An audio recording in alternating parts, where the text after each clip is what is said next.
ইসরায়েলের যুদ্ধবিমান গাজায় বোমা ফেলছে, আর সেই বিমান চলছে এরদোয়ানের দেওয়া জ্বালানিতে। হ্যাঁ, তুরস্কের এই মুসলিম নেতা পরোক্ষভাবে গাজার খুনি। সারা জীবন হুঙ্কার দিয়ে ভোটের ব্যবসা করেছে, কিন্তু মুসলমানের জন্য কি করেছে? কিচ্ছু না। এরদোয়ানের ইসলাম নিয়ে সন্দেহ আছে, একটা মুখোশধারী যে গাজার রক্তে হাত ধুয়ে নিজেকে নায়ক সাজায়। আর মিশর, আফ্রিকার সবচেয়ে শক্তিশালী সামরিক দেশ, নীলনদ যারা পুরো মহাদেশকে পানি দেয়, কিন্তু গাজার মানুষ পানির জন্য হাহাকার করছে। আর আব্দুল ফাতাহ সিসি চোখ তুলে তাকাতেই পারে না। কেন? কারণ ইসরায়েলের দিকে তাকালেই তার অবৈধ ক্ষমতার তখত টলে যাবে। ইতিহাস চিৎকার করে বলছে, একমাত্র ইরান ছাড়া ফিলিস্তিনের পাশে কেউ ছিল না, কিন্তু ইরানও আজ নিরুপায়।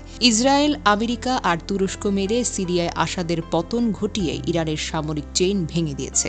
আসাদ তো গেল, সিরিয়ায় ইরানি ঘাঁটি ধ্বংস হলো। হামাস আর হিজবুল্লাহর কাছে অস্ত্র পৌঁছানোর রাস্তা বন্ধ হলো। ফলাফল, নেতানিয়াহু, এরদোয়ান আর আমেরিকার মোক্ষম চালে গাজা এখন পতনের দ্বারপ্রান্তে। কয়েক ঘন্টার মধ্যে হয়তো পুরোটা গাজাই শেষ। তারপর কি? ফিলিস্তিন পড়বে, তারপর লেবানন, জর্দান, সিরিয়া, মিশর, তুরস্ক, ইরাক, কুয়েত, কাতার আর সৌদি আরব একের পর এক দখল হবে। আমি বেঁচে থাকতে চাই সেদিন পর্যন্ত একজন ফিলিস্তিনি হিসেবে দাঁড়িয়ে বলবো, কেমন লাগছে হে আরবের শাসকেরা? তোমাদের প্রাসাদ, তেলের সম্পদ আর সোনার গাড়ি কি বাঁচাতে পারবে? হে আরবের বেঈমান শাসকরা, গাজায় বোমা পড়ছে, শিশুরা রক্তাক্ত, মায়েরা করে লাশ নিয়ে কাঁদছে, আর তোমরা কি করছো? সৌদি আরবের মোহাম্মদ বিন সালমান আমেরিকার সঙ্গে হাত মিলিয়ে নাচছে। কাতারে আল জাজিরার চোখের পানি দেখায়, কিন্তু অস্ত্র দেয় না। কুয়েত আর জর্দান নীরব দর্শক।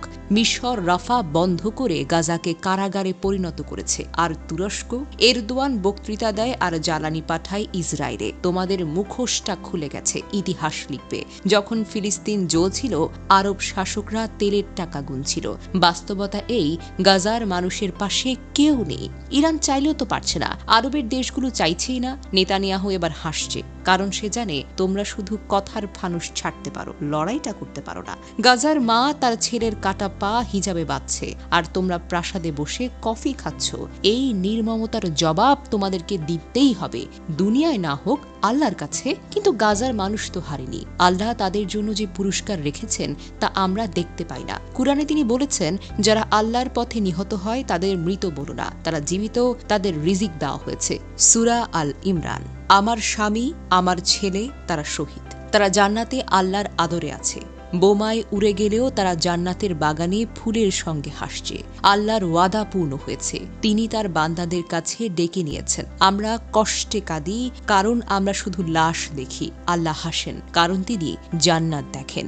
গাজার শহীদদের জন্য আল্লাহর পুরস্কারের অপেক্ষা ডিসক্রিমিনেটিং, তারা চিরজীবী। আর তোমরা হে আরবের শাসকরা, তোমরা চির অপরাধী।